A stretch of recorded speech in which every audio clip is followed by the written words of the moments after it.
आज आपण पाहणार आहोत इथे इंडायसेस रूल्स विथ एक्झाम्पल. तर फर्स्ट जो रूल आहे इंडायसेसचा तो काय आहे, a raise to m into a raise to n is equal to a raise to m plus n. म्हणजे काय, जेव्हा बेस सेम असतो तेव्हा पॉवरची काय होते, मल्टिप्लिकेशनमध्ये ॲडिशन होते. तर विथ एक्झाम्पल बघूया आपण की सपोज 2 रेस टू 3 आहे मल्टिप्लाय बाय 2 रेस टू 4 आहे. इथे 2 हा बेस सेम आहे, मल्टिप्लिकेशन आहे, तिथे काय होणार आहे, तुम्हाला पॉवरची ॲडिशन होणार आहे. म्हणजे 2 raise to 3 plus 4 2 raise to 7. 2 raise to 7 म्हणजे काय, 2 आपल्याला 7 टाइम्स मल्टिप्लाय करायचे आहे. म्हणजे किती येणार आहे ते 128. आता नेक्स्ट रूल जो आहे इंडायसेसचा तो काय आहे, a raise to m divided by a raise to m. म्हणजे इथं काय आहे, बेस सेम आहे आणि एम आणि ह्या पॉवर आहे. तर डिव्हिजनमध्ये काय होतं, या पॉवरची सबस्ट्रॅक्शन होती. म्हणजे काय होणार, a raise to m minus N.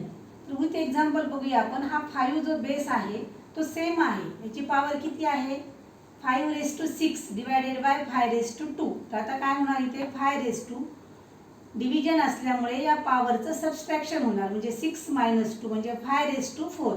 5 raise to 4 म्हणजे 5 आपल्याला काय करायचे आहे 4 टाइम्स मल्टिप्लाय करायचे. 5 इंटू 5 4 टाइम्स केल्यानंतर किती येणार आहे ते 625. आता थर्ड रूल जो आहे इंडायसेसचा तो काय आहे, पॉवरची पॉवर म्हणजे a raise to m raise to N म्हणजे a raise to m into n. तर आपण विथ एक्झाम्पल बघणार आहोत. 3 रेस टू 2 पॉवर आहे, या ब्रॅकेटची पॉवर किती आहे 4.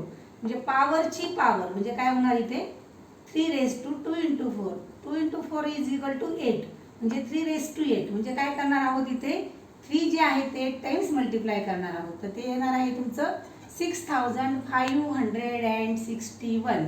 आता फोर्थ जो इंडायसेसचा रूल आहे तो काय आहे बघा.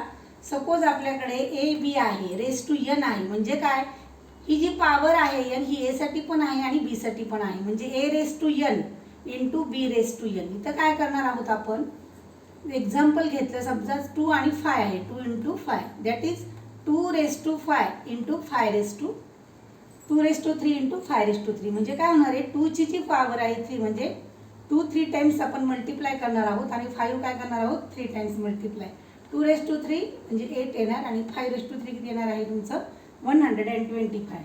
तर 125 मल्टिप्लाइड बाय 8 केल्यानंतर तुम्हाला आन्सर येणार आहे 1000. आता फिफ्थ रूल जो आहे तो काय आहे, a upon b raise to N. म्हणजे ही जी एन पॉवर आहे ही ए साठी पण आहे आणि बी साठी पण आहे. म्हणजे काय होणार a raise to n divided by b raise to n. तर आपण जर एक्झाम्पल बघितलं सपोज 4/2 याची पॉवर जर 3 आहे तर ती काय होणार आहे ए साठी पण म्हणजे 4 raise to 3 divided by 2 raise to 3. तर 4 रेस टू 3 म्हणजे काय करणार इथे 4 3 टाइम्स तुम्ही मल्टिप्लाय करणार, येणार ते 64. आणि 2 रेस टू 3 म्हणजे 2 3 टाइम्स मल्टिप्लाय करणार दॅट इज 8. 8 डिवायडेड आता 64ला जर 8 ने डिवाइड केलं तर काय होणार आहे आन्सर तुमचं 8 येणार आहे. आता 6 रूल जो आहे इंडायसेसचा तो काय आहे, a raise to 0 is equal to 1. म्हणजे कुठल्याही संख्येची 0 पॉवर जर असेल ती काय असते 1 असते. त्याचं एक्झाम्पल दिले 9 raise to 0 that is nothing but 1. इथे कुठलाही नंबर असू द्या जर पॉवर 0 असेल तर त्याची व्हॅल्यू ही काय येणार 1 येणार.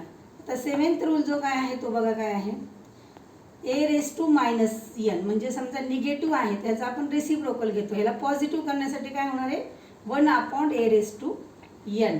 म्हणजे सपोज 2 ची जर -3 पॉवर आहे तर ते काय येणार आहे 1 upon 2 raise to 3 that is 1 upon 8. आणि आता हा जो आहे 8 रूल तो काय आहे बघा 16 1/2 म्हणजे that is square root of 16. Square root of 16 is nothing but 4.